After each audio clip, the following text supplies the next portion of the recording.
Hi, my name is Beth Drucker, and I'm the co-facilitator of Go Green Illinois, along with Kim Stone, Councilwoman of Highland Park. I want to welcome you all to our September meeting.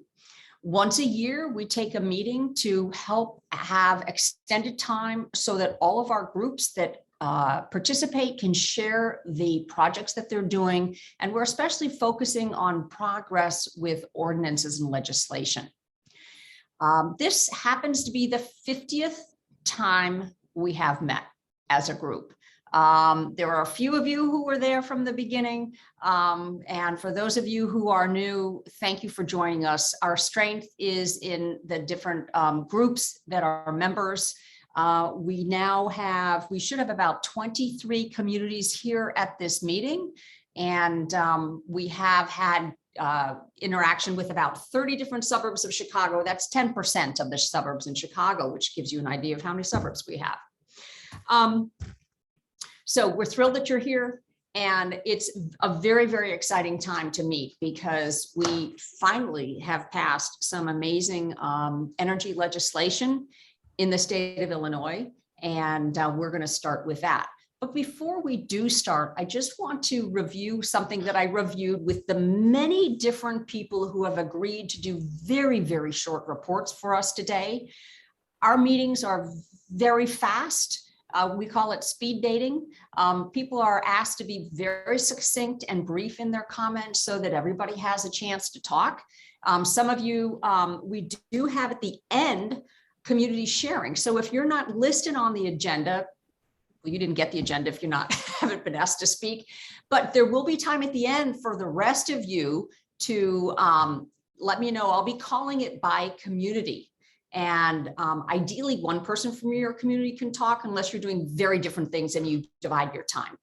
So I'll be doing the best I can. Again, I'm running this without Kim Stone and without a Go Green Illinois intern. We're currently without an intern. So bear with me, and thank you very much. And let's see how we can get informed and inspired by all the people in the community. I want to especially welcome some communities that haven't been here very often. And that is, we have LaGrange, Naperville, and Go Green Morton Grove has just changed their name, although they have been working in Morton Grove. And we have Go Green Glen Ellen and Greener Glenview, who are just launching this month. So that's super duper exciting, and we're gonna get updates from all of you. And so with that, it's 1:08. I am going to ask our first speaker, Lisa Albrecht, to give us a brief summary of this amazing climate legislation that just got passed. For those of you who don't know, Lisa has been a board member of the Illinois Solar Energy Association for years. She owns her own solar company called Albright Solar, and she lives and breathes solar 24/7. She has been down in Springfield. She has been working on this legislation for years. And we are very, very fortunate to have her give us a brief update about what this new legislation means for us. Thank you, Lisa. Thank you so much, Beth. And, you know, I can't be a bigger fan of the whole Go Green community. So I feel really blessed to be able to give you guys, sorry, I thought I said do not disturb on this. Hopefully that doesn't happen again. So in the end, it was a 940 or 960 page bill. Giving you a 5-minute overview will be really high level. But some of the really exciting things in it are that it does create a path finally for Illinois to move into 100% clean energy by 2050. Within that is a zero carbon goal of 2045. And to achieve that goal is some requirements to shutter some of our dirtiest polluters, which are our coal and fossil fuel plants, some by 2030, some by 2035, and then ultimately some of the municipally owned, specifically Prairie State, which was probably the hardest piece to get over the finish line. They need to be 45% emissions reductions by 2035, and then either 100% or closed by 2045. So keeping Illinois on track for having that zero carbon energy plan by 2045. in that, and I apologize, so a lot of this bill is related to a number of energy efficiency standards, all kinds of great things that are in here. In the solar piece, as many of you know, solar ran out of residential incentives in December 2020, ran out of commercial incentives in February of 2020. So pre-pandemic, if anyone can remember what that world was like. And so it's exciting to see that bucket open up. Within the renewable energy portion, we are looking to get to 100% renewables by 2050. So this bill is really going to magnify some of the goals. We're currently less than 9% today. So we're aiming to get to 40% by 2030. 50% by 2040, and I'm not quite sure. Somehow we're going to figure out the rest to get us all the way up to 2050. That's going to include 4,000 megawatts of utility scale solar, 4,000 megawatts of utility scale wind. That's going to include about 5,800 megawatts of rooftop solar, and that does include some of the community solar projects. So as many of you know, the Renewable Energy Credit Program ran out on day 2 or maybe week 1 when we launched this program in January of 2019. So that gets that ball rolling again, so we can really continue moving forward on some of the great things that the community solar industry was doing. The buckets will open up immediately. There's a wait list of over 4,000 projects already on the wait list. The wait list is going to continue to build until the effective date of the bill and the IPA announces the new long-term procurement plan. And so projects between now and the official date for the new long-term plan will go into the next block, whichever block had just closed. For residential is 4, commercial is 5, but they'll start to follow all of those rules. Once the new plan kicks into place, all projects, commercial projects, will require prevailing wage labor. Utility scale does require, so any project over 5 megawatts and greater requires full union card carrying PLA agreements. So some really exciting things happening there. But what's really exciting is that the solar companies who were losing jobs by the droves can actually reverse that trend, start hiring people, and try to figure out how we're going to get all this, these 4,000 projects processed through the wait list, let alone selling the new stuff that people are excited to do. So, there's a lot of people standing in the sidelines, not even wanting to get on the wait list. So it's really exciting. Let's see, what else? $80 million a year in workforce development. That'll be spread out over 13 hubs across the state, making sure that we're doing job training all across Illinois. The Illinois Solar for All program, which ensures that our most left behind communities continue to be part of this. There's a 500% increase. So that's gone from $10 million a year in investment to $50 million a year in investment, which is great because they've already had so many projects that they can't fill them all. There's a $40 million plan for coal to solar transition. So making sure that those communities that will be transitioning from fossil fuels are not just left out in the dark the way that they were when Waukegan nuclear plant closed. There's $700 million of payments to the nuclear power plants that will be spread out over 5 years. If the infrastructure deal in Washington passes, then the utilities will be required to apply for those funds. And then some of those dollars may be reduced for the state and what that payout is going to be to keep our nuclear power plants open. Byron actually was about to shut down literally yesterday. And as soon as the bill was passed, they began loading fuel rods into the reactor. So Byron was super close to actually being shuttered. There's a ton of other things, $34 million for seed capital to start disadvantaged businesses or businesses like mine that are small and really looking to get off the ground. $1 million for Jobs for Justice Fund, making sure that we have a pipeline for getting folks employed who may have had prior convictions on their records and may be difficult. There's $21 million for contractor incubators. There's tons of things in here to help stimulate growth within all sectors of the clean energy spectrum, including energy efficiency, retrofitting, windows, lighting, all those types of things that need to happen on people's homes to make sure we're reducing our energy demands while at the same time we're replacing that with clean energy. We're looking at about $80 million a year being invested in electric transportation. So moving our schools to electric buses, moving individuals from gas-fired cars or combustible engines to electric vehicles. That includes a $4,000 rebate in some of our more polluted or densely stressed transportation sectors, which is the seven counties typically around the Chicago area. There's tons more that's in here. Like I said, it's 960 pages. But I think what's really exciting is that, these dollars, anytime you're looking at this level of investment, it's spurring growth and entrepreneurship. And these are going to be dollars that compound themselves throughout our communities, ensuring that we've got, a really great plan for transitioning our communities to clean energy in just about every sector you can possibly think of. Wow, that's amazing, Lisa. 1,000 pages distilled into 5 minutes. That's amazing. Someone has already asked if we can get a copy of your report. I'm not sure whether or not, we can get a text copy of your verbal report, but I so appreciate it. Now's the time to go solar. Now's the time to buy electric cars.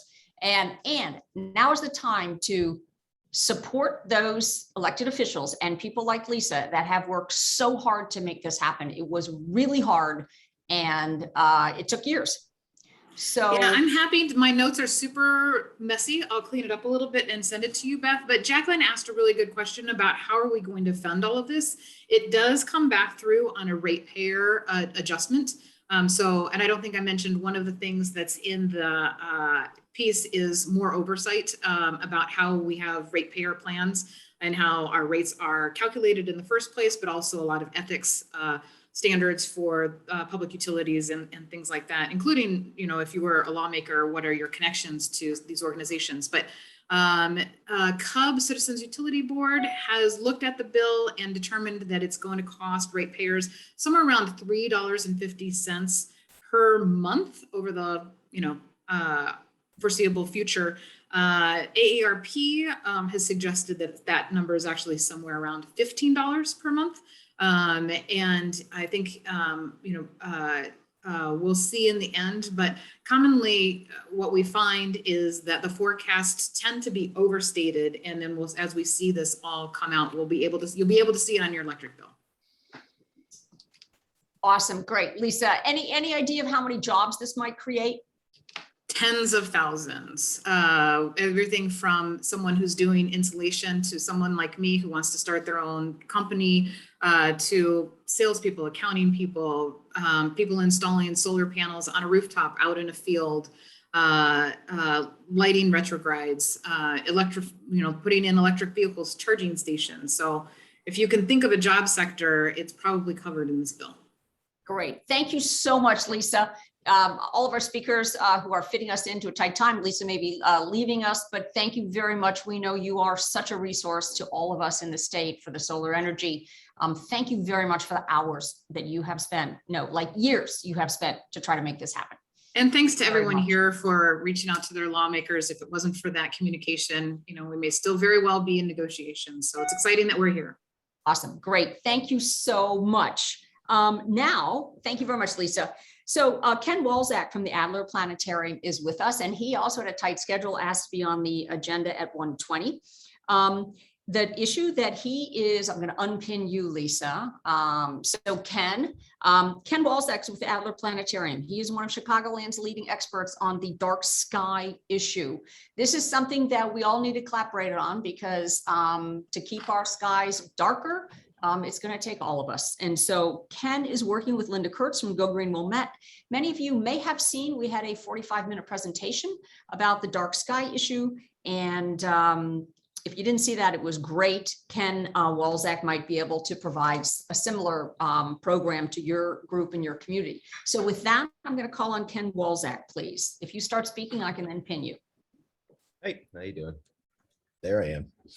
There So okay. yeah, if any of you had seen my talk from the previous month, I'd be happy to share the same information with any of your groups or governments. I'm a representative of the International Dark Sky Association, as well as I work at the Adler Planetarium in Chicago. And I just wanted to briefly just kind of touch base on some of the ways that this is not just a dark sky issue, it's a sustainability issue, it's a climate issue, it's an energy issue, and it's a common sense issue. I always like to say that 70% of all mammals are nocturnal, but humans are not one of them. And so you can imagine we all need darkness in our natural cycles when it comes to our biology and the way we've evolved. So it not only protects ourselves, but it also protects the rest of the ecology. So just quickly, since I don't have too much time, I just want to maybe leave you a few tools. If you, let me do a screen share here real quick. If you want more information, first of all, we are in the process of forming an IDA chapter in the Chicago region. So we're in the process of that. Hopefully in the next few months that should come together. But for the time being, I'm going to leave you my email address that if you want to contact me, I would love to point you toward the Chicago regional chapter of the IDA, which I hopefully will do in the next few months as we get our website going and the organization together. For the time being, let's see, I'm having a little lag issue. I just want to share, if you were interested, if you wanted to call me, if you want to email me, reach out to me, that'd be great. But if you want to explore on your own, there's no better place to start than darkskies.org, which is the website for the International Dark Sky Association. I always like to kind of, especially for us urban and suburban dwellers, I always like to describe it as a kind of a pyramid, inverted pyramid, where if you start at home, where you can actually kind of learn the best practices of how lighting could be efficient, how it could actually protect the environment. If you simply go to the darksky.org website, click on lighting, this page will, you can start from what are called the 5 principles for responsible lighting. It's a short document. It could actually be printed out as a PDF and shared. And it'll start you on the road. And like I said, that inverted pyramid, if you start at home and they give, for example, examples of types of fixtures or types of light bulbs that if you're in a hardware store, if you're searching for to maybe change your lighting at your own home, they can give you guidance on that. And you'll see some of those things there. Going up, start talking about your neighborhood, start talking about your neighbors. And, like I said, best practices at home actually help teach you, by the way, the things that are good and better practices that you can share with neighbors. Sorry, live on a major street in Chicago, so that's going to happen. And so, what's I say? Oh, and then kind of going up that pyramid, then you can start approaching governments. There are guidance for lighting ordinances, guidance for policymakers, and also for even lighting engineers, so that you can have the information behind you, not just the effort for ecology or health and all that. And then, like I said, by reaching out, we can actually, let's see, I've developed some tools, and I'm going to have Linda say a little bit about what we've been doing in Wilmette. If anybody's interested in, for example, doing a quick lighting inventory of their neighborhood to kind of put actual numbers on what is happening, we've developed this tool where you can actually do a lighting inventory. It'll map out all the lights that you survey. And it could sort of be a tool for, you can actually see, and then once you start zooming in, this is the Loyola campus as an example. Every single one of these is a fixture. It actually includes GPS location and images so that you can actually start to quantify the amount of lighting. This actually helps make the argument that the efficiency of the lighting, how many there are, and what they're used for can be much more improved. So that. And I just, oops, I'm sorry. I didn't mean to stop sharing. I just wanted to, one more little plug and I'll be done. I don't know if you've heard, but one of the things that the IDA does, the International Dark Sky Association, is they recognize through an application process locations around the world which qualify for certain levels of designation. if you've heard in the news, I will share these press releases with you. Just last month, the world's largest urban night sky place has just been designated. We've worked about a little over 2 years on the process. It is at the Palos Preserves. If you're familiar with Little Red Schoolhouse and the Nature Preserve and the Forest Preserve, Cook County Forest Preserve there. It's nearly a 7,000 acre now designated as an urban night sky place. The nights there are beautiful. No lights whatsoever in your view. It's quite an experience that is rare for most people who live in our region. So I just wanted to put a plug on that. And by the way, there's other designations. The IDA does designate dark sky communities. Our region actually happens to be the home of 3 of them. If you're familiar, there's Hawthorne Woods, Homer Glen, and Beverly Shores, Indiana, are all 3 dark sky communities. It's an effort to show, for example, good lighting policy, a commitment to the preservation of the night skies, and also, like I said, it's an ecological, environmental, and economic issue as well. Okay, that's great. Linda Kurtz, did you want to give a quick review of what we're doing in Wilmette? Sure, I'd be happy to. Thanks, Beth, and thanks, Ken. So what we're doing in Wilmette is very similar to what Ken showed you. In fact, with Ken's help, we're utilizing his application to collect lighting data for our community. So we've identified some areas of interest. That would be some parks along the lakeshore, where we know those are important corridors for migratory birds, some schools, some other public buildings and things like that, where we're collecting lighting data. And we'll use these data then to help inform or shape future lighting related ordinances as the opportunity presents itself to do that. And then, of course, we'll also use the data in terms of for case studies and public outreach and general education of our community, to help engage others, private homeowners and things like that, in ways that they can change their lighting.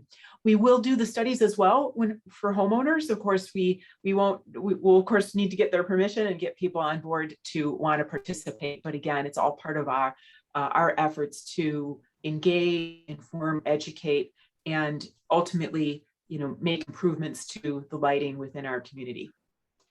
Great, thank you, Linda.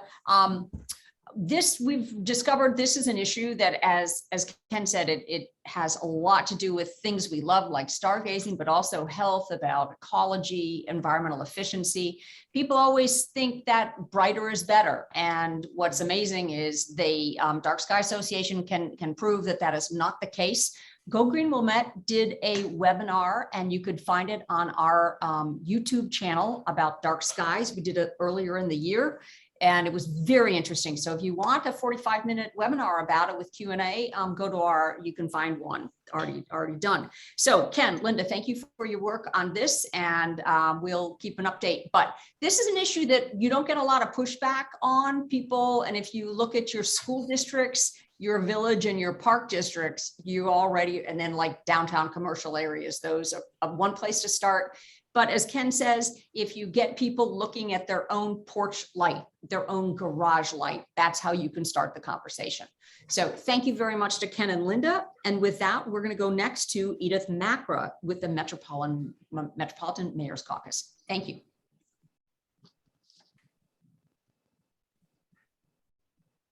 Thank you, Beth. Good to see everybody. Really glad to be here. I just wanted to give an overview to connect some dots on the Metropolitan Mayor's Caucus and some of the initiatives we've been working on. And thank you so much to those of you who have participated in our climate plan event, and then looking forward to talking more about the sustainability planning tools that we have next month. And then we occasionally hop on these meetings and we'll talk about EV Ready. So I'll take this time to just kind of loop everything together to those of you that don't know us very well. Metropolitan Mayor's Caucus, we're a nonprofit council of governments, and we serve your communities. So we are considered, a council of governments is called a COG, and we are considered a super COG, only in that we are umbrella to 9 sub-regional COGs in the Chicago area. And for those of you on the North Shore, your communities are members of the Lake County Municipal League. There's DuPage Mayors and Managers Conference, etc. And the COGs themselves have 20 to 40 members in them. We have 275. We were started as an opportunity for the city of Chicago to cooperate with the suburbs under Chicago Mayor Daley. And it's a members organization, I mean, a mayor's organization by our name. You can hear that. And the idea was to get the chief elected officials talking across the region.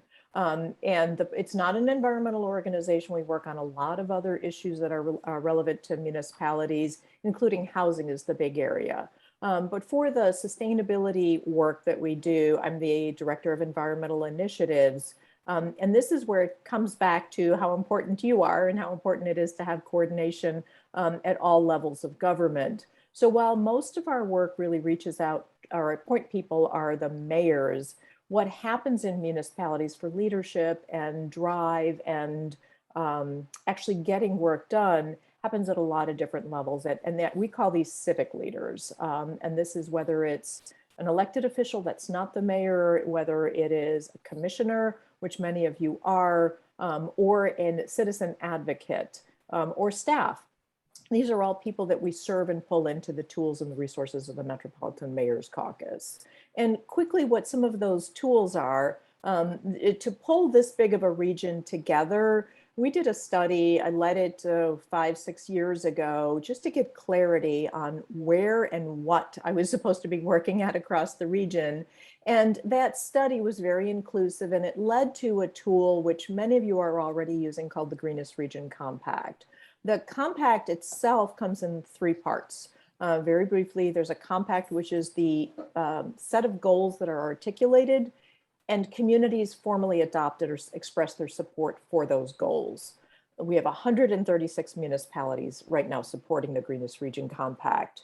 We then have a framework which scales the regional approach down to a local level and makes the connection between what municipalities can do in their communities to be more sustainable and then back to regional initiatives.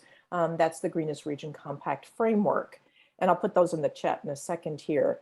The last piece is doing things together collaboratively. And that's really where at the Mayor's Caucus, we try to provide support to communities across the region and do things together. As my former chairman, Mayor Ostenberg, once said, we link arms and we put our heads together.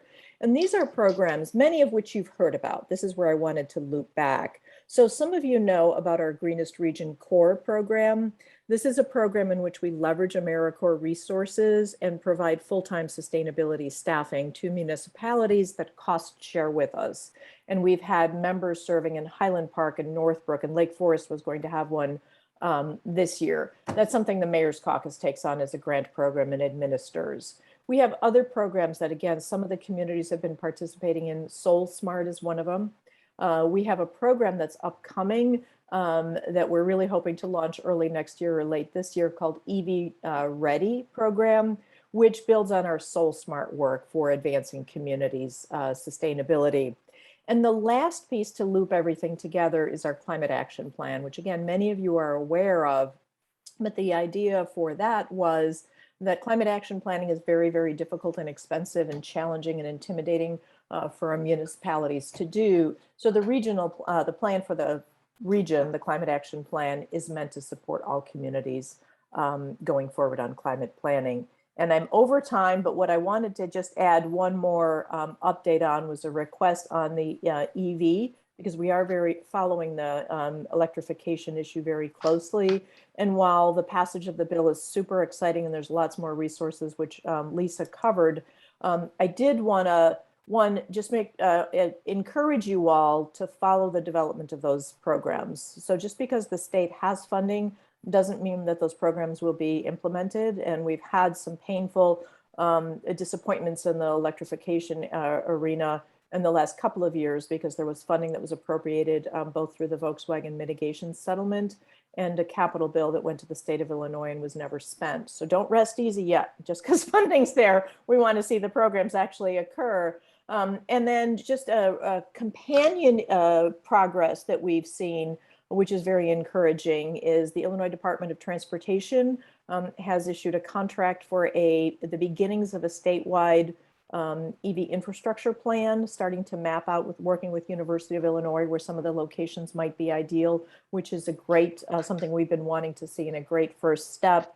And then I had a conversation with the Civic Federation, who is working at a high level with the CEOs of the region to encourage more EV technology development and industry in the state of Illinois. So with that, I'll drop some links into the chat. Thanks, Beth. Okay, thank you, Edith. She's an amazing resource.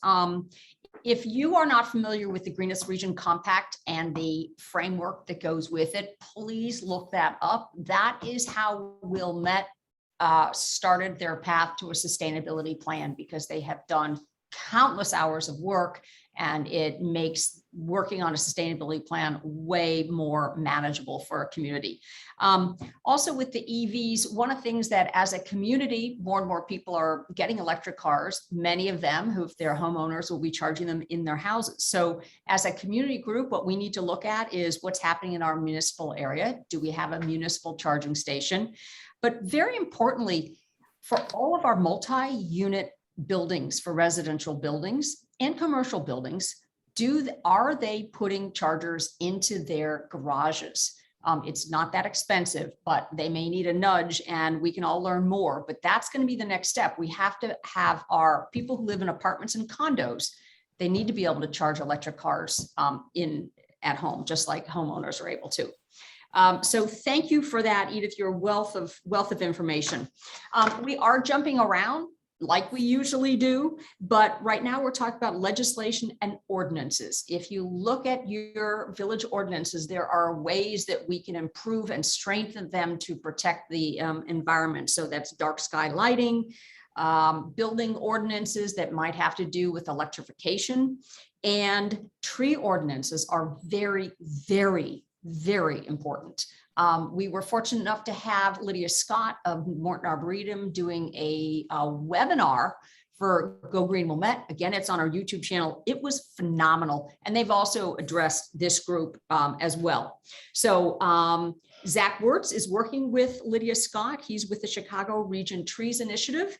And he and Saima Abbasi of Wilmette are working hard to try to establish a really, really good tree ordinance. In some communities, they already have really good ones. In most communities, there's a little work to be done. So Zach is going to sign on, and he's going to tell us what we can do in our communities, and most importantly, how he and the Chicago Region Trees Initiative can help us. Zach? Thanks so much, Beth. So as you all heard, my name is Zach Wirtz. I'm with the Chicago Region Trees Initiative. We service the 7 counties around the Chicago area. But we also have some statewide opportunities as well. So if you're outside of that region, we may also be able to assist you. As you heard, we are really keen on tree ordinance, tree protection, as well as development. I want to share with you all just a little bit of information. If you are in the region, the CRTI does provide assistance with things like tree protection ordinances.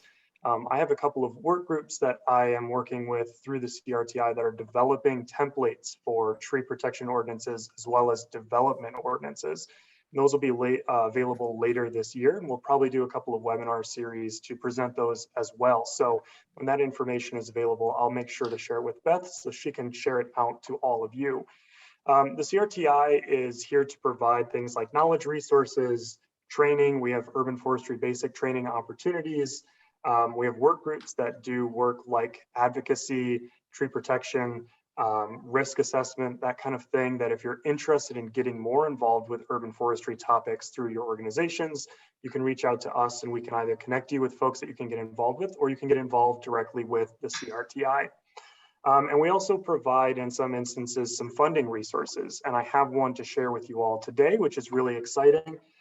We have a new grant available that is from the USDA Forest Service that is issued through the Illinois Department of Natural Resources.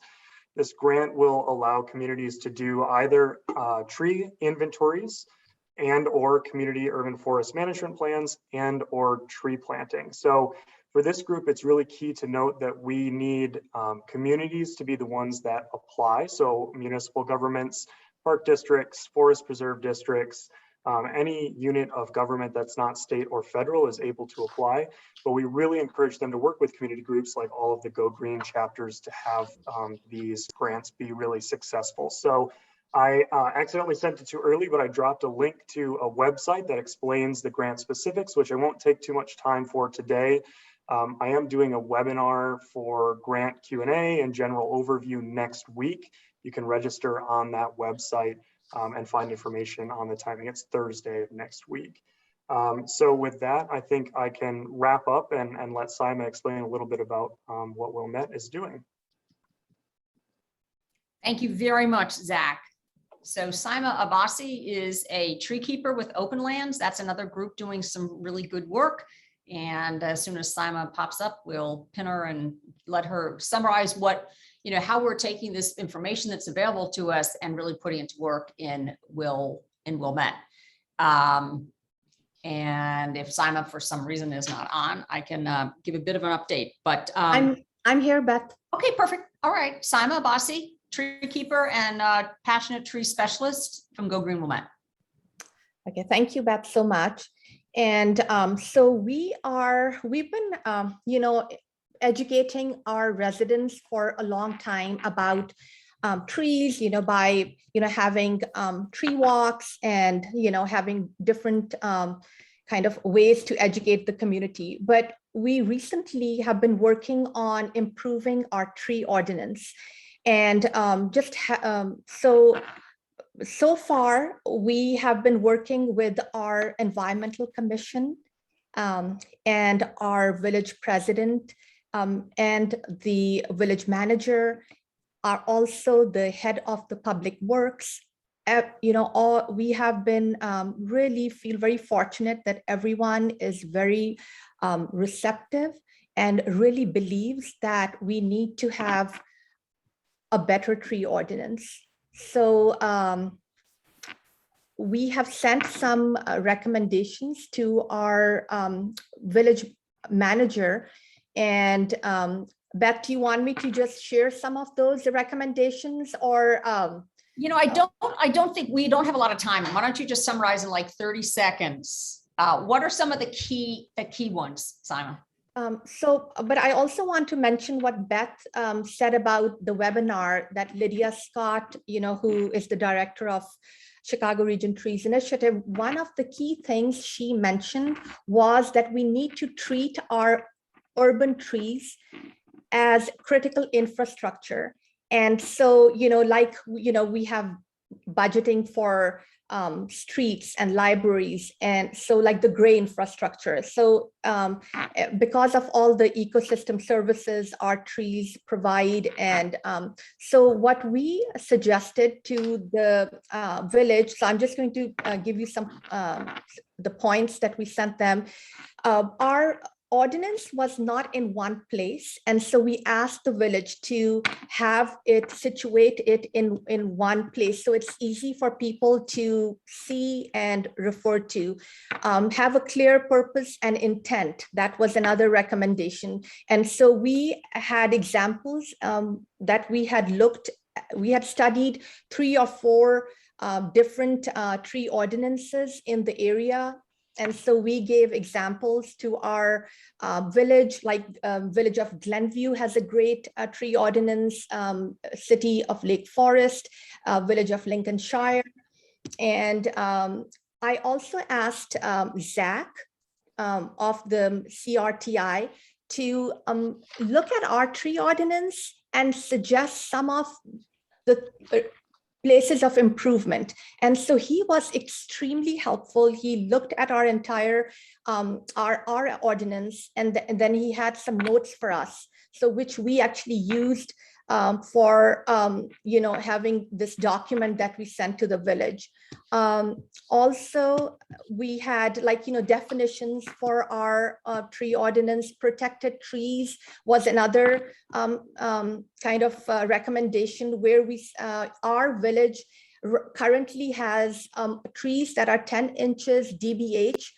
Simon, you know what? I'm afraid we're going to have to move on. I'm so sorry. No, that's okay. And so anyways, so we are really excited, and also the head of the public works, we are going to work with them and send recommendations for advocacy and some things that can be added into the newsletter Great. of our village. So Simon has been working on this for years. If anyone in your group would like to protect your trees more effectively, please learn, reach out to Sima. You can find her at info@gogreenwilmette.org, and she can send you some of the information that she's worked hard on. We'd love nothing more than to help you protect your trees as well. And again, some of your groups are doing a much better job than Wilmette is in this arena, but we are making good strides with Sima's help, our village, and with Julie Wolf, who's the head of our environmental commission. Sima, thank you very, very much. So now we're going to move on. So sidewalk ordinances is another one that's very, very important. In order to encourage people to get out of their cars and walk and bike more, we have to make it safe. We have to have a active transportation expert with us. This is Ann Nagel.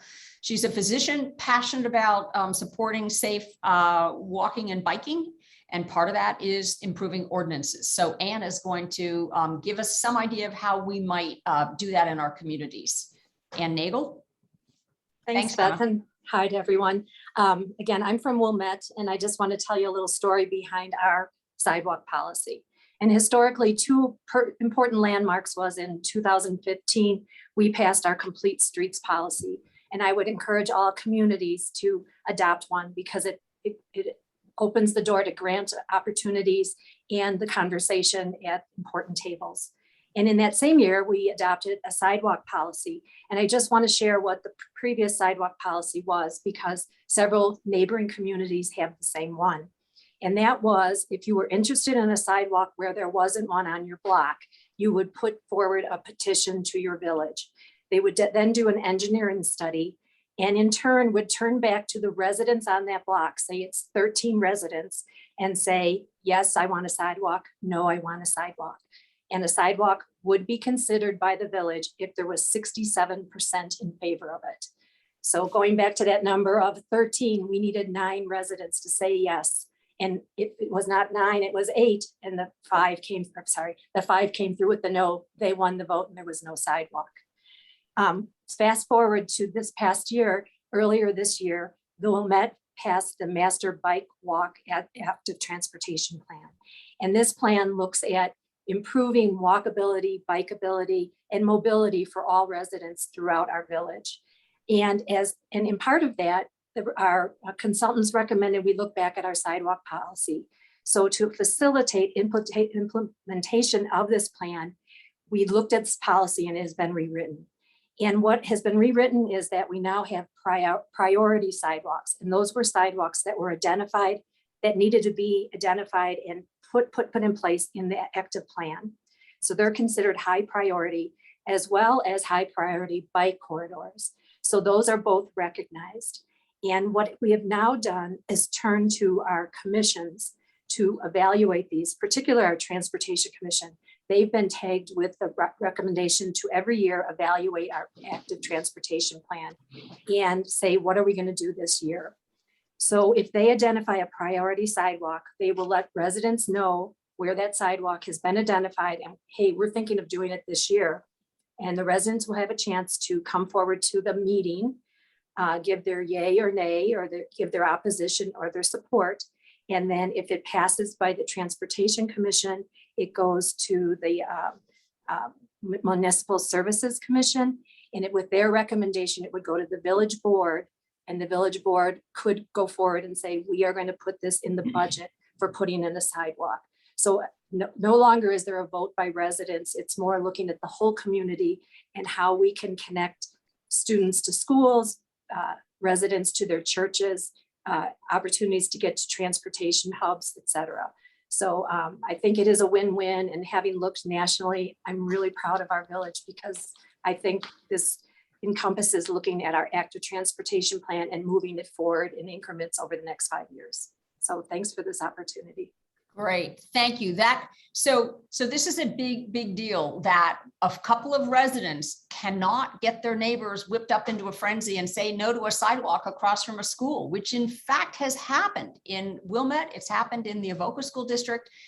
Now, if it makes sense for the community as a greater good, we can put a sidewalk in. So that's really important. Kim Stone, as an elected official, did this in Highland Park as well. One of the strange things is if you didn't respond to that email, do you want a sidewalk? They counted it as a no vote. Kim said, let's flip it. If you don't bother to say yes or no, it's a yes, I want the sidewalk. Little things like that in our ordinances and legislative process make a huge difference. Anna's worked on this for years. Also with the ATA, Active Transportation Association. If you in your community want to promote walking and biking, you can reach out and find Anne, and she can help make this happen in your community as well. I do want to say a little disclaimer. I understand a lot of our speakers are from Wilmette. I did repeatedly ask other leaders to send information that they wanted to repeat on or report on. So now, thank you very much, Anne. We're going to move to the leaf blower ordinance. You know, we've been working hard on this. And the first thing I want to do is give a report from Glencoe. Glencoe is really doing an amazing work on this to keep our communities cleaner and quieter. They are having a big education program called Leave the Leaves with a direct mail to all residents. They're hosting a webinar in October about the importance of leaving leaves for habitat and the problem with leaf blowers. They're working through their schools to get kids on board. And this is the most important thing. They are working on proposing to their village government that Glencoe be one of the first communities to completely phase out gas-powered leaf blowers in the year 2024. So that is a big deal. It would have to have some sort of a phase out. They're thinking about maybe some incentives, but so more and more communities are realizing that their neighbors are putting together restrictive ordinances to keep our communities cleaner and quieter. And so if your community wants to follow suit, you can learn from Glencoe. Now we're gonna get a very short report by Kingpour of Winnetka on the same issue. King, can you sign on, please?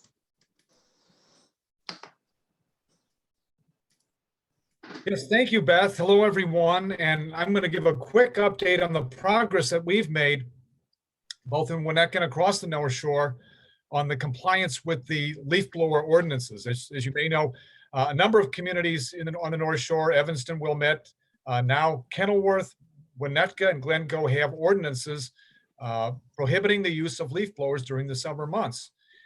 We also know that those ordinances have been ignored largely by landscapers and many homeowners over the years. And Winnetka's ordinance is almost 20 years old, and time and again you see the leaf blowers ignoring it. So last March, when Beth and I were discussing this, we thought, can't we make this different this summer? And we, as many of you know, we had a leaf blower summit this past April, where we had 90 participants from a number of communities and a lot of good ideas together.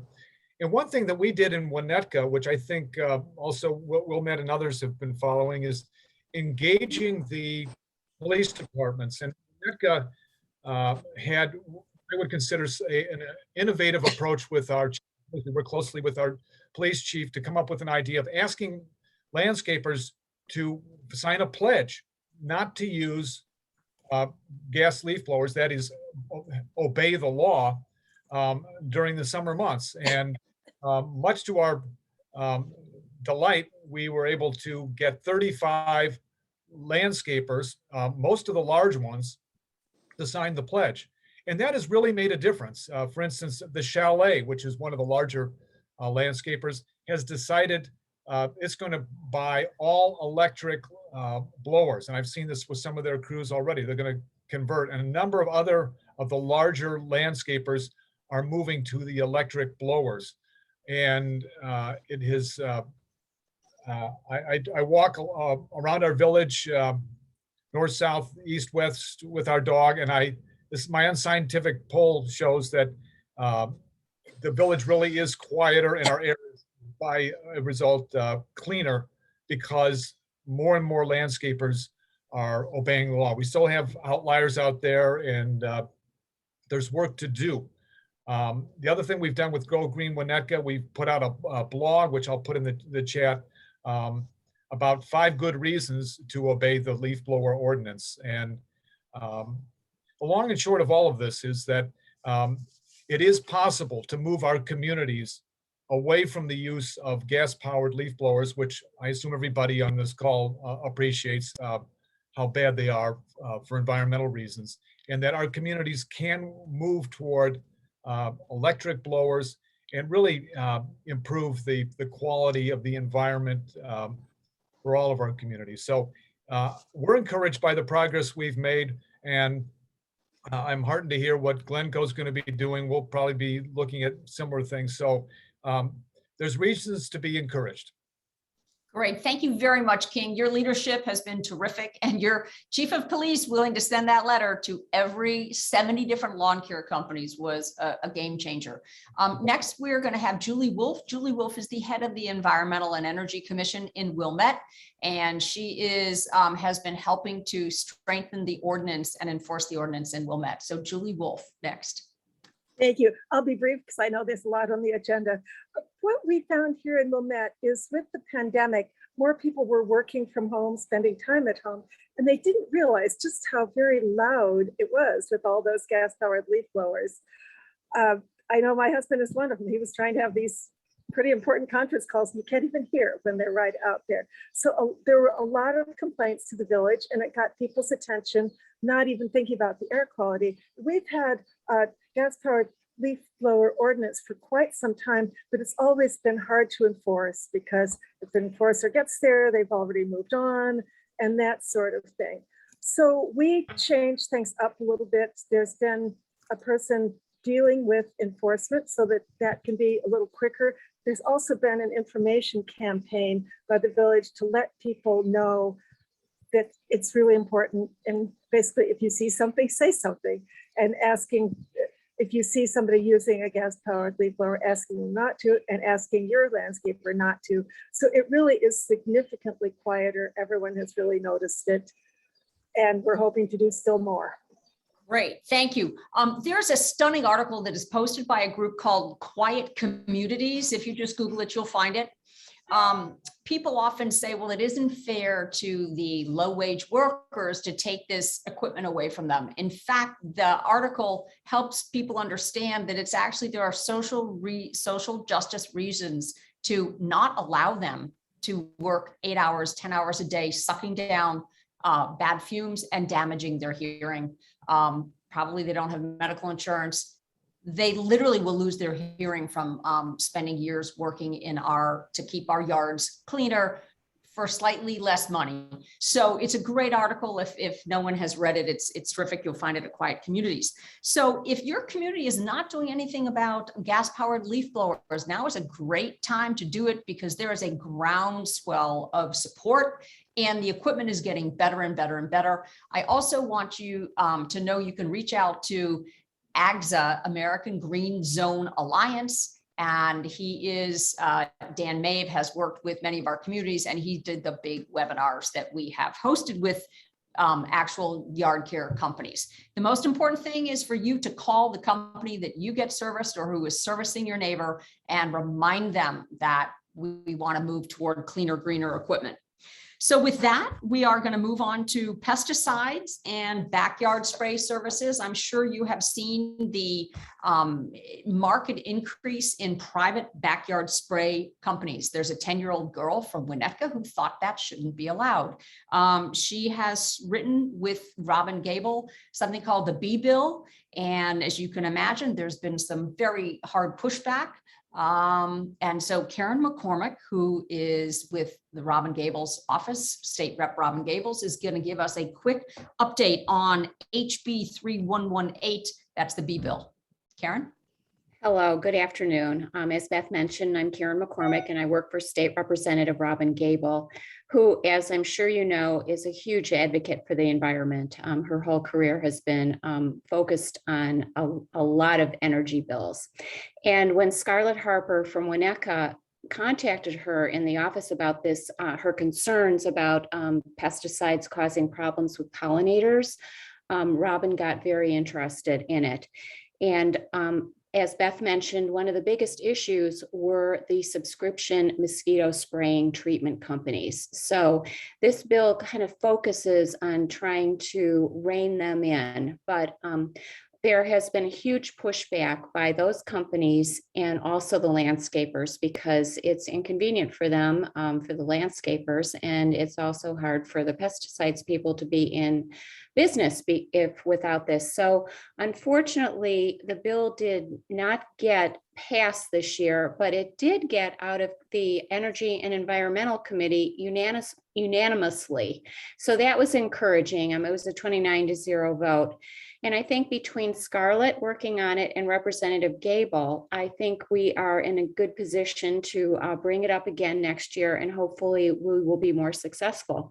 And as we've been talking all afternoon, one of the biggest things that you can do is contact your legislators and encourage them to support this bill and other ones that like we've been talking today, because all of this comes from the constituents and you can have a huge impact.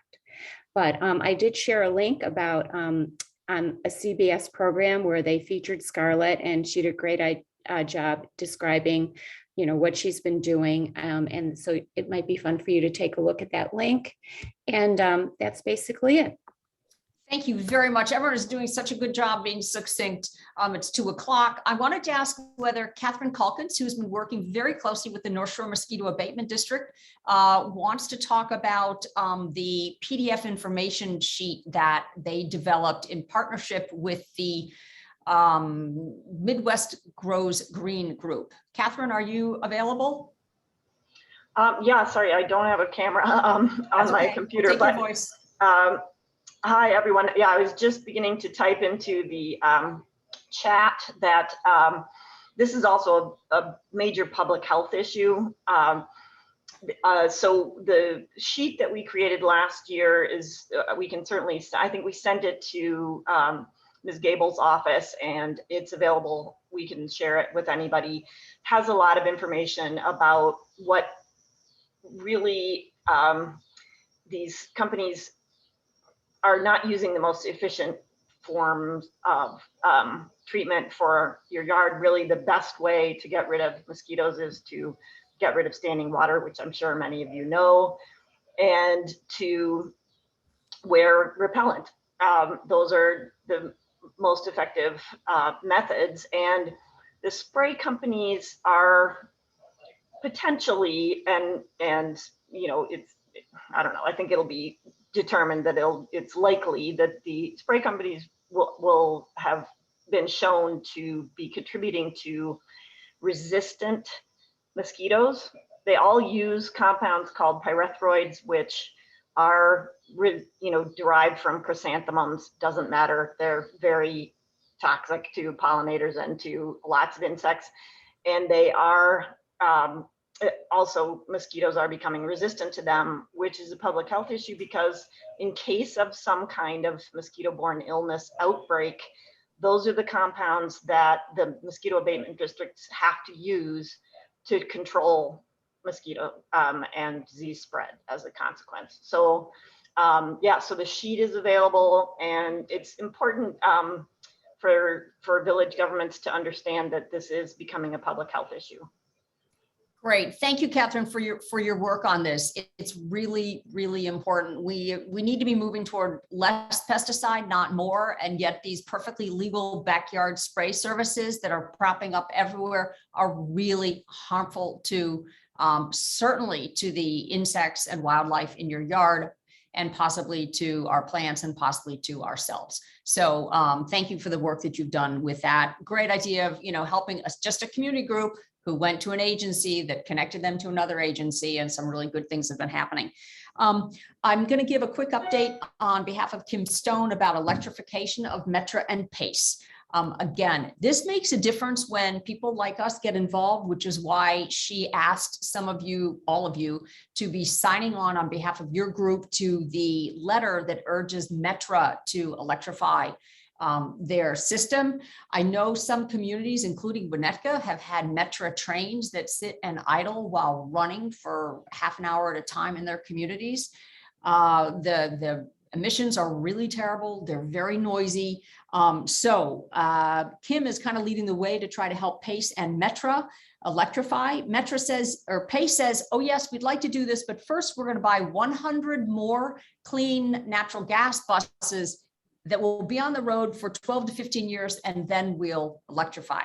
So that's where people have to step in to say, let's change that plan. Let's skip the 100 new buses and go straight to cleaner electric buses. At the same time, we all need to promote renewable energy so that our electric cars and buses are not going to be just drawing more coal-powered electricity. Okay, with that, that is the end of our legislation and ordinance section. We're now going to roll into events and campaigns. So these are actual things that our groups are doing, and now the reports are going to have to be quite brief. I hope you guys can stay past 2:30 because there's a lot to share. And this is how you can take something that another group is doing and replicate it. Feel free to contact the people. And the best thing you can do is to copy someone else's efforts so that you can be more effective with less effort. So with that first, Terry Cross, are you available to talk about your first ever fall plant sale that happened this past weekend? I'd be delighted. Try to make it quick. I was elated all day that we sold 1,500 plants in less than 2 hours. Our first customer showed up. I know you probably have this, Beth, an hour early. He drove from Hyde Park and was super happy. I have a great picture of him with a wagon full of plants afterwards. It just couldn't have gone better. I think that there's very few things to iron out for next year. And I think based on the size of our organization, the number of volunteers we have, we were really punching above our weight. And I think it's all because of Go Green Wilmette and everything they provided for us in terms of expertise and time. And it was just, thank you so much for showing us the way, big sister. Yeah, well, the plant sale that we do here is with Karen Glennemeyer and Nancy Pavkovich. We sold 3,000 plants in an hour and a half, and we can't get bigger. This isn't our only thing. And so what we are encouraging is that all of the other Go Green groups, you can help get true natives planted in the ground in your community by doing your own plant sale. Copy Winnetka's, copy ours. I think Deerfield did one as well. And it's a fundraiser as well. Do you know whether you made any money on it? Oh, yeah. Yeah, I mean, we make $4,000 to $5,000 in an hour and a half. It's kind of phenomenal. So it's a win-win. People love it. It gets more native plants in the ground. We do work with our local nursery, trying to encourage Chalet and whatever, all the other nurseries to start providing 365 days a year, the true natives, which are really hard to find. So Terry, congrats to you and your group. Liz Kunkel can't be with us today, but you guys killed it. That's great. Thanks. Okay, next we have Leslie Shad. She is working in Evanston, but also working with Highland Park on a National Wildlife Federation certification program. This is something that each and every one of our communities could pretty easily start working on. So thank you very much, Terry. Leslie, are you available? I am. Thank you so much. You know, when Natural Habitat Evanston sort of started, one thought we had was, how do we sort of do a community-wide educational effort that is accessible, sort of easy, and sort of helps us learn how to community organize? And we ended up choosing the National Wildlife Federation program for that reason. So Evanston was the first town in Illinois to get certified as a community wildlife habitat. There is a HOA, Housing Homeowners Association in Galena, that was certified. But we're the first town to get certified. Chicago, Wilmette, and Highland Park are all working on it. And, you know, I just want to encourage this because it is an easy way to open a conversation about sustainability in our yards and gardening that matters, you know, actually making a difference for pollinators in your yard. It can also include trees. I mean, it definitely includes trees as part of, you know, a huge advantage to pollinators. So I think I should just end it there, just to say I'm available to talk about this. It really is almost any yard can qualify as some kind of habitat. So that's why it's easy. It's very carrot, not very stick. And it does, National Wildlife gives you the sort of the tools to figure out, well, what are my assets in my community? Who are my partners and supporters? Who are my challenges? And that is a really helpful thinking process for figuring out how to community organize. So I will put my email in the chat, and I'm just happy to support anyone else trying to do this. Great. Thank you very much, Leslie. A little side note, we asked Wilmette a couple of years ago if we could start on this process, and we got a very carefully long letter back from our village manager, who's since retired. And he said, we are afraid that if you put this program in place, it will attract wildlife. He was particularly concerned about skunks and coyotes. And he said, you have no idea how many calls we get from people who don't want more skunks and coyotes. So we went around, you know, like the river going around the rock. We decided we would pursue the Audubon bird-friendly yard program. It's very similar, and yet bird-friendly didn't scare people quite so much as let's attract more wildlife, even though essentially it's the same thing. So there are various different programs that work. The National Wildlife Federation certification is excellent. Leslie, thank you for your work on that. Jenny Futterman, would you like to mention anything about how you're progressing in Highland Park with this? Yeah, we are just getting started thanks to one of our newer members who came from Evanston and is trying to bring the Evanstonian green to Highland Park. So we actually have invited Leslie to our October 5th meeting. So if there's other people on who want to come to our meeting, October 5th, is the gogreenhp.org website has the registration link. So she's going to be our featured speaker for our meeting to kind of give us the ups and downs and you know, what we should and shouldn't do, maybe try to give us a little bit of advice before we get going. And we also are pairing with our League of Women Voters, Highland Park Highwood, on this because, you know, the League has new environmental goals. And so it's just a way for us to extend our reach and get possibly to people who, you know, want to do something, but don't know where to start. So we're using their emailing as well. And I don't know if this would work, but I kind of want to invite some landscapers because we get a lot of emails at Go Green Highland Park who, you know, people are getting native landscape, but nobody can take care of it. So I don't know if inviting a landscaper to this to see what they could learn, and it's a whole new cash cow for them. If we had native landscapers up here, people could make money hand over fist. So just a thought I had earlier today. That's it. Good collaboration. Super. Thank you so much. Hopefully, maybe Wilmette will be able to go down that path again. Okay, the next thing we want to mention is the a solar tour. The Illinois Solar Energy Association has a big statewide tour every year. I am a solar owner, have had solar panels since 2005, and I've been on that tour, and I've noticed that we tend to have one house per suburb or a few houses per suburb, and that it's not really realistic that people are going to drive that far to visit houses. Thank you for pulling that up. And so I went to the Illinois Solar Association, and I said, what would you think if I did a small hyperlocal tour in Wilmette, where I asked people to just be part of a very small local tour, and at the same time invited them to also be part of yours if they wanted to. They were very supportive and said, give it a try. And we have 12 to 15 homes right in Wilmette. We're really excited. It's going to be September 25th. And because many of you do live near Wilmette, you can see how there's like one house per suburb here in many, many cases. Okay, 2 in Evanston. No, 3 in Evanston. But anyway, this is a way that all of you, if you wanted to, could say, you know, we could get 5 or 6 houses in Northbrook, or we could do that in Highland Park, or we could do that in Grays Lake. So we're super excited. We're doing it for the first time, and we're creating, it's hard the first time. So we've created the invitation letter, we've created the confirmation letter, and now we asked our village if they would help to map it with the village mapping program. All of your villages have it. And so they're really helping us with that. So we're very excited.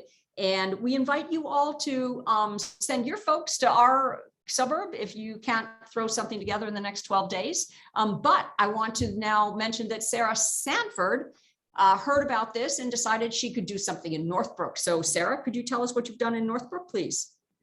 So we're doing it a little more simply in that our website just directly links people to go to this Illinois solar site. And that way I don't have to do the whole mapping thing. It just makes it easier. And all I've done is just really try to contact as many people as I can who have solar. And I was actually able to get the Park District, who has solar on the newly built Techni Prairie Center. So they're going to have somebody out there. And so I think what will end up happening, Beth, is that people will put a sign out front, and then people just ring the doorbell. If you're home, you'll come out and then talk about it. So nobody's going into your home. So if you have solar and you're thinking about being a part of this tour, don't worry about being out there all day. So that's all I had to say. Great. So the Illinois Solar Energy Association, they have done this so many times that they literally can add you to this tour at the last minute. So if you or someone you know has solar, please encourage them to be part of the Illinois Solar Energy Association tour. The fact that this legislation just passed is amazing. And as Lisa said, we are going to go from like 0 to 60 incredibly fast. So now's the time to get involved, decide to go. We're trying to get people from, I've been thinking about that to make the call to start the process. So I'm so excited that Northbrook is going to be participating as well with your houses. Okay, I've asked Sima to give us a 30-second overview about the tree walks that she's about to host for the 7th or 8th time, and how she's now hosting walks for other groups. If Sima is available, I'm not sure whether she is. Yes, I am. Okay, Sima. So Beth, thank you so much. This is actually a great way to, the tree walks are a wonderful way to get people educated about our local trees. So what we do is we select like one park each time, a different park in our town. And we've had like over 70, 80 people come to the tree walks. And it's just a very popular event. Highly recommend that you start it in your own town. Rotary Club of Wilmette Harbor recently contacted us, and so I, led a walk for them. Also, I think that it's such and so we are also partnering with our village and going to have our foresters, lead some walks too, talking about native trees, tree care. It's a great event, really exciting. So thanks, Beth, for asking me to share that. Okay, thank you. We've been doing great on the speed dating. Next, Katie Narwald of Kenilworth is going to tell us briefly about a heritage tree program that they started in Kenilworth that I think is really easily replicated by other communities. So if we can have Katie. Yep, thanks, Beth. So Kenilworth is celebrating its 125th year this year, since the village was founded in 1896. And because of the pandemic and having to start thinking about this in 2020, we knew we couldn't really do a formal party and maybe some things that had done in the past. So a few people came up with the idea of working to plant 125 trees in the 125th year. And the hope is to really restore the canopy that we lost since the village's founding. And really the other kind of half of it is really just education to get people to understand the importance of trees and how they benefit our community. So we've had scavenger hunts, arborist talks. We are getting education in the school. Scouts have been involved. So Sima, for sure, I'm going to reach out to you regarding a tree walk. But so far we are planting 67 trees this October. We have 12 trees that have been planted by individuals in their yards. And we will plant the rest of the 46 next spring. Great. Thank you so much. I know that a lot of the communities are working about to try to increase the tree canopy and to find out benchmark, what did you used to have? What do you have now? And how many, what kind of a canopy coverage do you want in the future? Chicago Region Trees Initiative can help you with that. If you don't have a village forester, I hope you'll encourage your community to take one on. Also, I want to just mention that, we are blessed with a lot of trees in our community, and that one thing that Go Green Wilmette has talked about is whether or not, if in conjunction with planting trees in Wilmette, whether we might plant some trees in what they call tree deserts. At the webinar that Lydia Scott gave us with, you can see from a satellite, there are communities like Waukegan that have a fraction of the trees that our North Shore communities have. And so it's an interesting thought to think about, what if trees benefit everybody? If we plant 10 trees in Wilmette, should we plant 2 in Waukegan or in another community that doesn't have the resources that your community might? Okay, so thank you. The Heritage Tree Program is very interesting. The Morton Arboretum can help any community with that. And we encourage all of you to work hard to protect your trees. I'm going to say really quickly about sustainable yard tours. I know that Deerfield had a really great one. Go Green Wilmette had their 7th annual with our fabulous Saima Abbasi running it again. We did videos of all 5 yards, and I encourage you, if you have a chance, they're 5 minutes long. But while we did invite people to go to the yards this year, to watch the video, you get to really tap into the knowledge and the passion of the yard owner in a way that you don't always when you wander through the yard and someone else is talking to the yard owner. So if you go to Go Green Wilmette's YouTube channel, and you will see the videos. Simon's has already been viewed by more than 400 people in just a few weeks. Amanda Nugent's is wonderful, Martha Hellander, and Julie Wolf's, and Amy Hannah Downey's, which was doing a small vegetable garden in 100 square feet in their front yard. So those are really terrific. Kudos to all of you. Sustainable Yard Tours are really fun. We don't sell tickets. It could be a fundraiser. We don't sell tickets because we want everybody to show up. So they're terrific. Thank you so much. Next, okay, Kay McKean of Scarce. Scarce is a resource that whose mission is basically waste reduction of many, many, many different kinds. They have a big program called the Pumpkin Pitch or Pumpkin Smash. Pumpkin Smash. Kay is going to give us a really short, and she's going to tell us whether or not at this late date, September 14th, could we figure out how to do a pumpkin collection in our communities to reduce sending all these pumpkins to landfills. There you go, Kay. Hi, everybody. Yes, there's still plenty of time. Erin is on the call as well. She's nodding her head. We need your information, your letter of acceptance of the project from your city by October 6th. It needs 30 days so that we can get that information. You can send it directly to your county administrator if you would like, but your city needs to give you a letter of approval. Number one. Number two, if you have Republic as your hauler, and you don't have, some haulers are charging. Republic has a grant program. The grant program does not take that long to fill it out. Last year we filled it out for 3 groups, but they can help you get that program for free. There's plenty of time to do it. Our website has everything. It has it in English and Spanish and promotional information.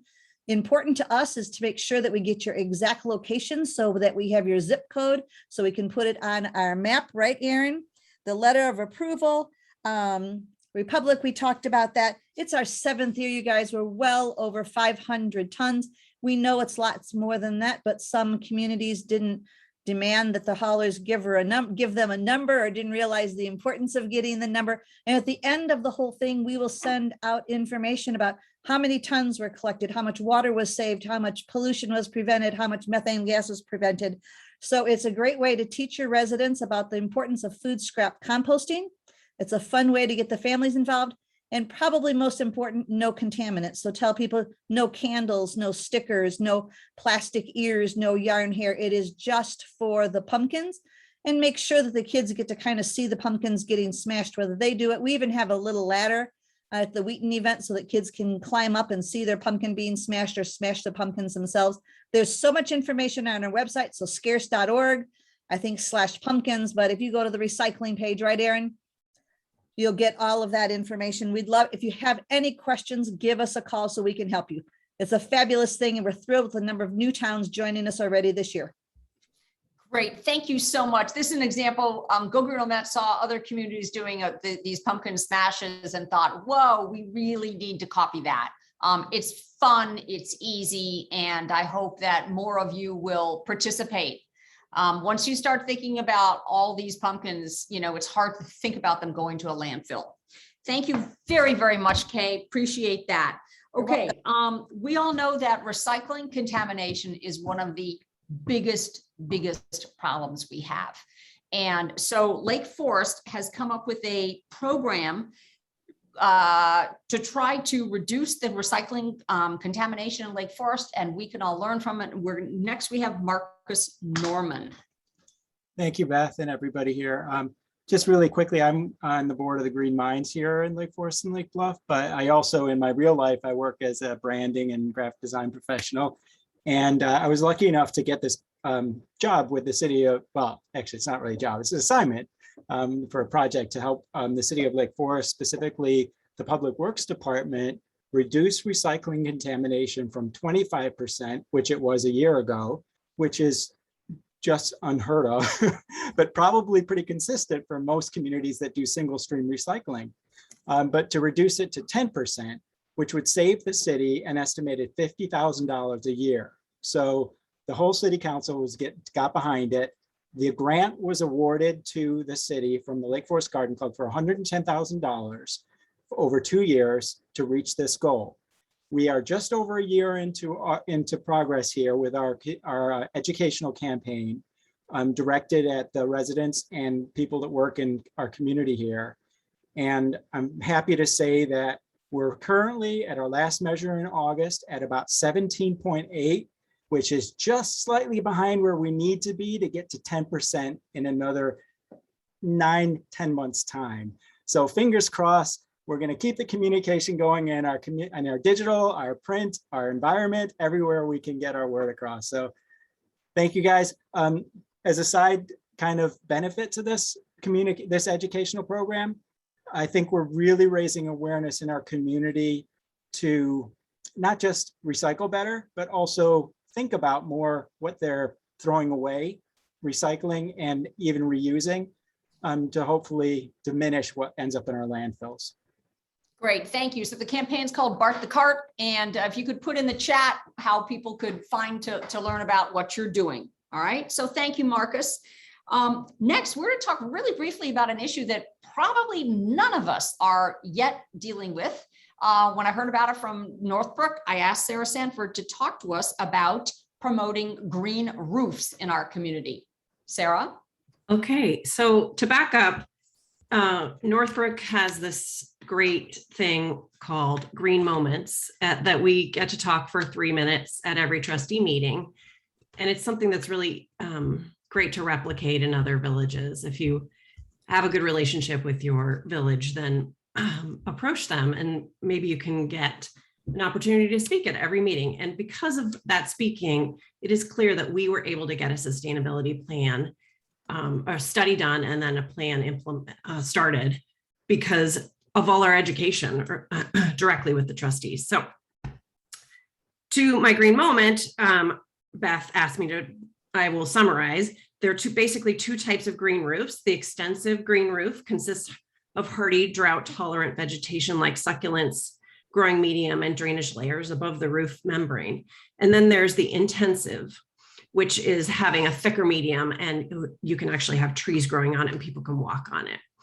So green roofs and conventional roofs can vary greatly in cost, but in general terms, installing a green roof costs about twice as much as a conventional roof, which doesn't sound great, but the green roof protects the roof membrane from ultraviolet rays. And based on experience in Germany, where they've been doing it since the 1960s, it extends the life of the roof 2 to 3 times normal. So it ends up about the same.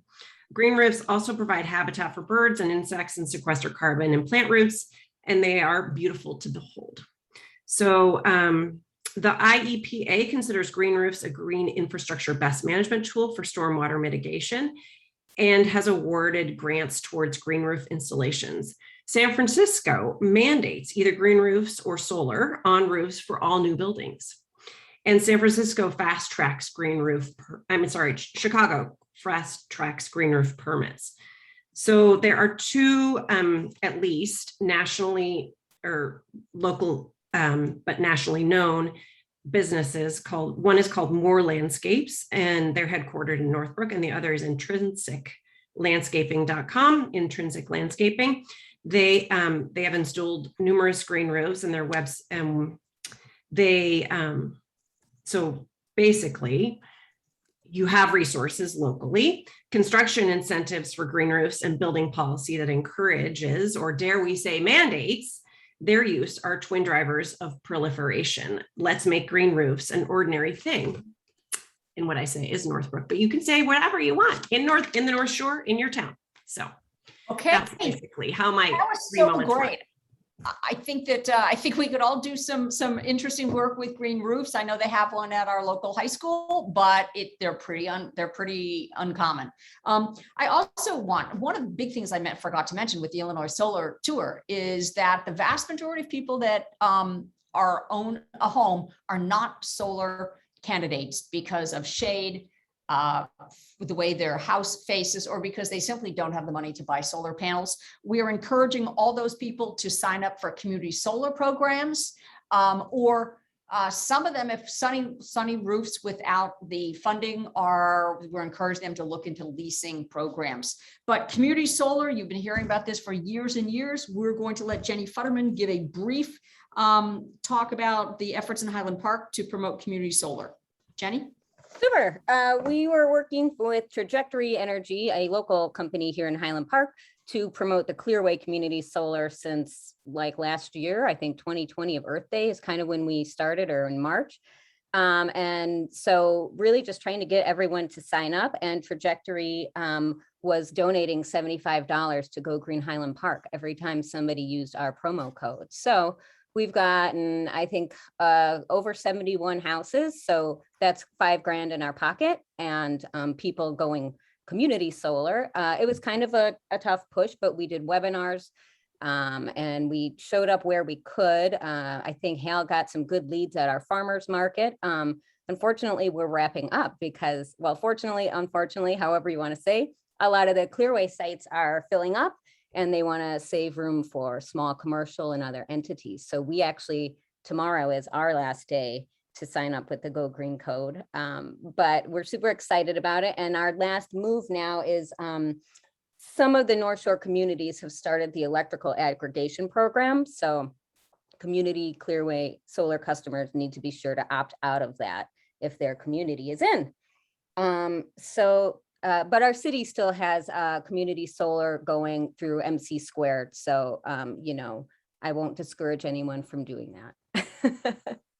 Okay, thank you so much, Hal Sprague, who's been on. He's been working tirelessly. We've been doing this in Go Green as well. Trajectory Energy is moving on to different sorts of solar projects, and we thank them for all of their help and their partnership in this. So we were supposed to end at 2:30, although we normally always went till 3. We now have time for community sharing for all the people that haven't had a chance to speak. They're all doing good things. We encourage you to stay on if possible, because we'd like to hear from the communities that are here. We literally are going to have about a minute per community. I will call it by alphabetical order. So be prepared to get online and give us a 1-minute summary of what you're up to that you want to share with us. So with that, we still have Jennifer Lucas from Barrington.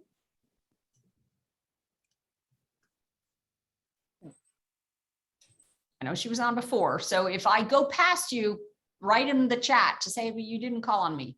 Buffalo Grove. Dorothy Heilman was on. Anyone from Deerfield?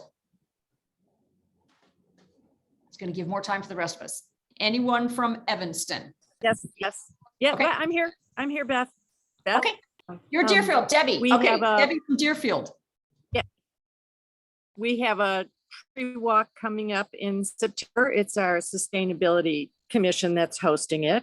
And we'll have 2 arborists, and the date is the 25th of September. That's my update. less Great, than a minute. that's super. Deerfield is doing a lot of really, really, really great work, which is terrific. I know you're doing more than that. You did have a great sustainable yard tour, and you showed photos and you told the story on your website, which is another way of doing it. Yes. We did find all of you in your communities have people who can create videos, and we ended up with a college kid who did it for the second time, and we find videos quite compelling. So anyway, both formats work well. Anyone want to say anything more from Evanston? Rachel, Roz? I'm here, yeah. Yeah, Rachel. So I'm the president of Citizens Greener Evanston. Natural Habitat Evanston is under our umbrella. We're having our first fundraiser on Sunday as part of the North Shore Century, and we've already got like $10,000 pledged. It's kind of nuts. You know, we've hired our first executive director. So, but I also wanted to talk about wear my work hat, because I'm working for 7 Generations Ahead in Oak Park.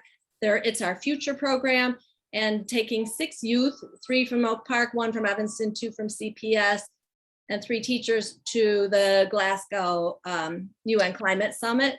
So we will be streaming and posting regularly. Students will be doing dispatch batches, and really interested in kind of getting that information out through schools, but through a variety of channels. So I'll put my email in the chat and our Instagram.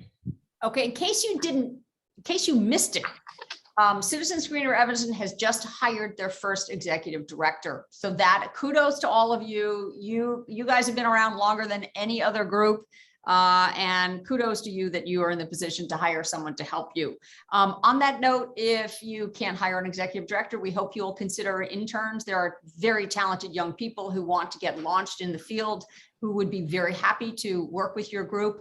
Always good to try to pay them. You can pay them up to $600 as a stipend with no tax impact for your group. They have to pay tax on it. So congratulations to Evanston. Anyone? So Glen Ellen, Jacqueline. Kudos to Glen Ellen, who has they are just launching this month. And if Glen Ellen, Jacqueline is still here? Yeah, I'm still here. Yeah, our very first event is tonight. We're going to be at an eco movie and sustainability fair tonight. That's sponsored by our Park District and College of DuPage. So the sustainability fair runs for an hour. They're going to have different organizations that help to promote sustainable farming and care of the soil and the environment. So we're going to have the Chicago Region Trees Initiative is going to be there. Sustain DuPage is going to be there. The Garden Works Project, Prairie Food Co-op, which is hopefully going to be our first cooperative grocery store in DuPage County. And then the Glen Ellen Environmental Commission and Go Green Glen Ellen. So we'll all be there for an hour chatting with residents. And then at 7:30, we're showing a 45-minute shortened version of the documentary Kiss the Ground. I think a lot of people are probably familiar with that. But the shorter time frame makes it really friendly for families. And then afterwards, we're going to have a 15-minute panel. So yeah, our goal tonight with Go Green Glen Ellen is just to get the word out, get people on the mailing list. We already have 20 people signed up and we haven't even done anything yet. So we're excited about that. And then also shout out to Go Green Deerfield, because I connected with their, I think it was the assistant village manager, about their composting opt-in program. And the Environmental Commission is offering, giving out like free compost bags and raffling off a countertop composting bin tonight as part of this sustainability fair. So appreciate that connection with another Go Green group and that great info. Great, great. This reminds me, if you know someone in a suburb that does not have a Go Green group, send them our way, because groups like this are starting all the time. Congratulations to you. It wouldn't have happened without you, Jacqueline. Thank you so much.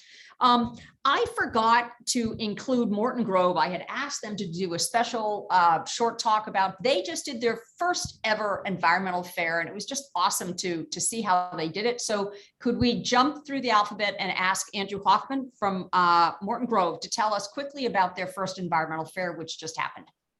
Yeah, thank you. Yeah, so we just had our first Sustainability Expo this past Saturday.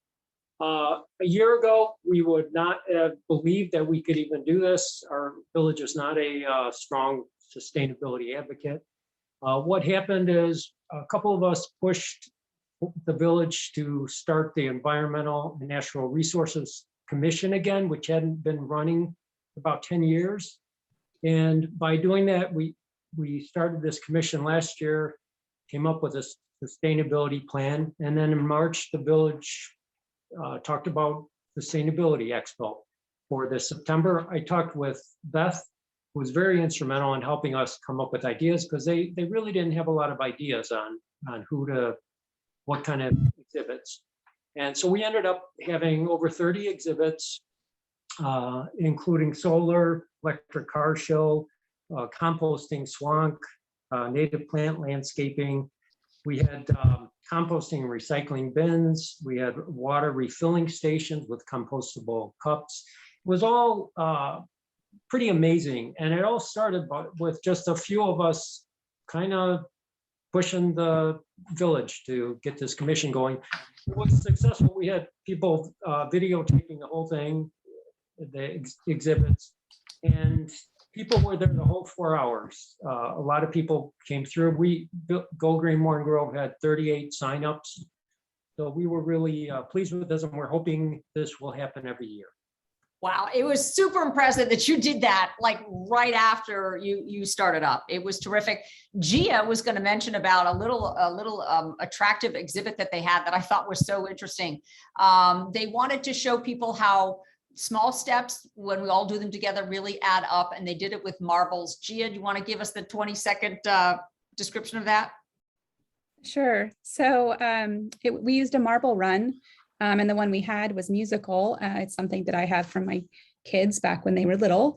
It's called a xyloba. And we just set up a quick marble maze and got a bunch of marbles, and then had a list of things that were all positive, phrased in a positive manner, of things you already do for the environment. So there was things from voting to recycling, walking and biking, etc. And then you would take a marble for each one of the activities you already do and put it through the marble maze, and it would play your little song as it went through. The kids absolutely loved it. And a fringe benefit was it brought music to the table. So people kept coming by going, where's this music coming from?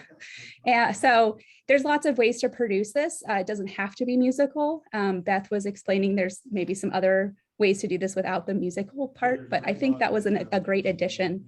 And if anybody wants to reproduce this in their community, my kids are teenagers now, so they don't really use this. So if anyone would like to borrow the marble maze that makes music, I'm happy to lend it out to other communities. Great. Thank you, Gia. I thought it was just absolutely terrific. A really great, fun visual thing to see how our collective efforts can add up. Okay, so we're going to keep running really fast. We've got 20 minutes. Glencoe, I know you've had a chance to speak. Anything else you want to mention? Glenview is on. Glenview's next. All right, Glenview, Merry Monday. I see you. Okay, here I am. So Glenview is going to launch a green group. We haven't named it yet. And so we have a save the date message out to people for October 27th at the library. And the reason that we're starting it is because of the climate crisis, and also because we've noticed that the village is doing some good things. They signed the Greenest Region Compact. We have a Natural Resources Commission that won one of those grants that Zach mentioned to do a tree assessment and a plan. And the Park District attended the AGSA, American Green Zone Alliance workshops, and are now the proud owners of one $40,000 electric mower. Thank you very much. And they were quoted in the newspaper saying they're on the lookout for more sustainability ventures. And we think that gathering people together to support, to educate, to advocate for more of these things in the village will give everyone hope and will launch new ventures. And I think everything that we've heard today is just, I just have a whole to-do list of topics that we will continue on with. So I have one request. If you have words of advice, tips from experience about just getting together, we're launching we're working on the website, we're working on bylaws and things like that. If you have anything helpful, words of advice or bylaws or things like that, please send them. It's just to my personal email. We'll have a green email in the future, but I will put my email in the chat. And please send useful tips. Thank you very much. Great, thanks, Mary. And if you know anyone in Glenview, please send them to Mary as well. What happens is that we can all help each other find the green people willing to join the team. So congratulations to Glenview. Anything else in Highland Park? I know you've had a chance to say a few things, Jenny. The only thing I would say is we are kind of starting to finally form a steering committee. So we've had a few, regulars that kept showing up, and, now we had this money, so we needed some direction. So collected a few people, and I think we'll be having our second or third steering committee meeting in about a month. So really trying to get some direction, and the Habitat Project will be one of our first major citywide pushes. So very excited about growing. That's great. A lot of you, if you go to the different Go Green websites, you will find their mission and projects on their website. So that can be helpful, or of course, contact people within that organization. Thank you. Katie, anything else in Kenilworth? No, Beth, I think a lot has been covered today. Thanks. Okay, Lake Bluff. Can I squeeze in for Glencoe? Sure, yeah. I was too fast for you, sorry. Sorry about that. Friends of the Green Bay Trail, we are basically open 24/7 for sustainability walks. We can show you how it looks when you do plant natives in your garden, because if we can plant it on an abandoned rail trail, you can certainly do it in your garden. We haven't really amended the soil that much. Also, we're having an author named Doug Talame, who has a book on oaks, and he talks more about how you can support nature from your home. And we're with the Glencoe Sustainability Task Force and the Glencoe Library, and they're putting it on at the library for a Zoom webinar on September 29th at 7:00 p.m.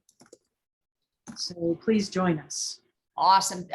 Doug Talame is amazing. His other book, Nature's Best Hope, is fantastic. And I encourage you all to attend their event. And thank you for your generosity in inviting others to attend your event. Okay, so Lake County, Dave Husmuller, College of Lake County, you want to say anything? Oh, wait. Oh, Dave. Okay. Also LaGrange or Lake Bluff? So Lake Bluff. Okay. We can speak for both Lake Bluff and Lake Forest. So we've been pretty busy over the summer. We had a summer intern who is doing a project on composting, and she's going to do a symposium at the library this winter on composting, where she's working with different solutions in different areas, restaurants, what people do at home. We've been in farmers markets, both in Lake Bluff and Lake Forest, and we were at Let Nature Be a Teacher camp meeting this weekend, where one of our volunteers had created these beautiful compost bins for curbside composting, because this village can't get people to compost at home, or they actually can compost with the curbside yard waste, but people don't do it. So we created these bins, so they will start doing it, and they were ripped away. We have been giving out free bamboo straws over the summer to people to try and we put them up in juice bars to make people aware of the plastic. We've done beach cleanups. We just had a beach cleanup today with a group of master naturalists here from Chicagoland. We just started a collection site for people's unwanted disposable utensils that they get with the takeaways, and they're being donated to the shelters in this area. And we just keep going. We are working right now very hard on trying to sway our city from the city of Lake Forest from not installing 10.5 acres of artificial turf. And that would be great if we could maybe talk about how to do something on county levels, because there is no oversight on this. And it's a lot of plastic and a lot of plastic waste and a lot of PFAS and a lot of PHHs. Thank you very much. If your community has grappled with the choice of artificial turf versus real turf, and you have some information that would help them in Lake Forest, convince them to go with the real turf, please send it to you. You can put your contact information in the chat. I know Kenilworth managed to fend that off as well. Okay, going down the list, SEMA with Lincolnshire and Vernon Hills. So we recently assisted the Vernon Hills High School in launching their zero waste program in the lunchroom. We're really proud of the high school to do that, considering the pandemic and a lot of the other schools shying away from doing zero waste. The program is going well so far. It's surprising, but they have less food waste and more landfill waste. So we're working, high school students are hungry. So we're working with the suppliers of the food packaging to see how we can get to more compostable packaging for the food. We also met, a few of us, including Jenny from Go Green in Highland Park. We met with Congressman Schneider to convince him to co-sponsor the Break Free from Plastic Pollution Act. We were all very happy to hear that the congressman said he's on board and that he would vote for the bill if it came on the floor. He hasn't co-sponsored yet because he's still trying to better understand the temporary pause in the bill from permitting new plastic facilities to start up. And finally, we met with the village manager of Vernon Hills to get them to start a sustainability commission. That meeting was not completely successful because they pushed back, saying that they're understaffed and they would not be able to handle the decisions that came out from a sustainability commission. So in my back pocket, I had at Beth and Kim's advice, I had the Greenest Region Compact. And I said, you know, at least you could sign on to that. And so they've promised me that in the next month, they'll look at the Greenest Region Compact. They believe that they're doing a lot that is in the compact. So, so they promised that they'll look at that and they'll see what more they can do and possibly sign on. So hopefully we'll have an update in about a month's time. Great. Thank you so much. Thank you. You're doing a great job in both those communities. My dog is now getting, perky. Naperville. We have someone on from Naperville for the first time. Naperville. She may be gone. Northbrook, Sarah, anything else in Northbrook? You've had a chance. Yes. Okay. So much like Glencoe, we have our own Doug Tell Me event. So can you hear me? Yeah. Okay, so we've got Nature's Best Hope discussion in an environmental book club, which is September 28th. But before that, if you want to hear Doug Tell Me talk about that book, that is open to the public as well. It is through the Northbrook Public Library, www.northbrook.info/events. And then finally, as the thing that really brings it back home, which I'm excited about, is we're having transforming your landscapes for sustainability. So we're having the Park District talk about changing from lawns to native plants, and then somebody in their home, and then a different person on the panel. So those are really all open to all of you guys, and we'd love to have you register. Unfortunately, the environmental book club discussion is full, so you can be put on the wait list. Okay. Thank you. Terrific. That book, Nature's Best Hope, I'm sure that book is phenomenal too. Nature's Best Hope is a phenomenal book. If you need a gift for anyone, I just handed it to someone I know at Chalet Nursery, hoping to convert him to natives. Next we have, let's see, I think we don't have anyone from Northfield here. Park Ridge, do you want to make a quick report? Okay, River Woods, Lori Breitkoff.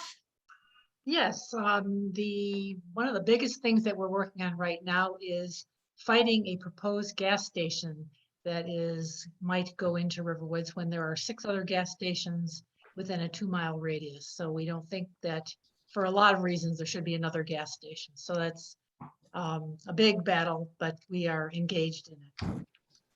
Also, we are continuing our Brushwood Anti-Racism Environmental Justice series. On September 30th at 5:30, we will be discussing Winona LaDuke's To Be a Water Protector. Very interesting book.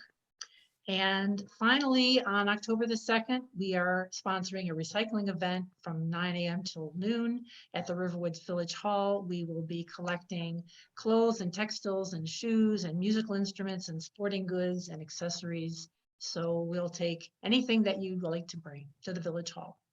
Great, thank you. With EV cars flooding the market, gas stations are going to be less and less an attractive solution for your community. If you're looking for a beautiful venue for an event, the Brushwood Center at Ryerson Woods is beautiful and gorgeous. My daughter got married there this summer. Next, we have anyone from Skokie want to say a couple things? Okay, anyone from Winnetka? Okay, I can say Winnetka just, oh. Yeah, I was just gonna say, I think that we're doing one other thing. Sorry, I have my video turned off because I'm also. No, you're on. Taking care of our infant grandson today, so I keep running off and helping him. Anyway, yeah, I think we might be doing something with one of our elementary schools. They're sponsoring a walk or bike to school week, and so we're working on incentives for that. And I think that's all I know about right now. Liz is the wealth of information, but that's what I know. I just appreciate everything everybody's doing. It's very encouraging. Okay, great. So we're gonna be Wilmette will be last. I wanted to mention there is a food co-op starting South Evanston, North Rogers Park called Wild Onion Market. They would love us to support a food co-op. If you don't know much about co-ops, it's an amazing way to help get more money to the farmers, get healthier food to your table. I know a lot of us are buying our food from Amazon at Whole Foods, and this is going to be a really interesting option, wildonionmarket.com. Also, The Fate of Food is a book talk that is going to happen on the 20th, next Monday. The Fate of Food is a phenomenal book, really fascinating, interesting.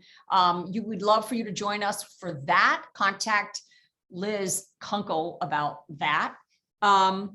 Also, Wilmette, we have started a thing called Habitat Helpers in conjunction with our park district to help us do some native plant maintenance at local parks using the people in the neighborhood that use the park. That's been fun and interesting. We're doing beach cleanups.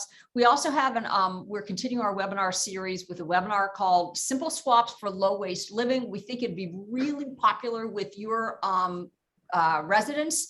It is going to be Simple Swaps for Low Waste Living is on the 22nd of September. So go to our website and you can get signed up for that. And so with that, it is 2:56 with 4 whole minutes left. I want to thank all of you for sharing your good work with the rest of the team. And it was terrific to get connected with all of you.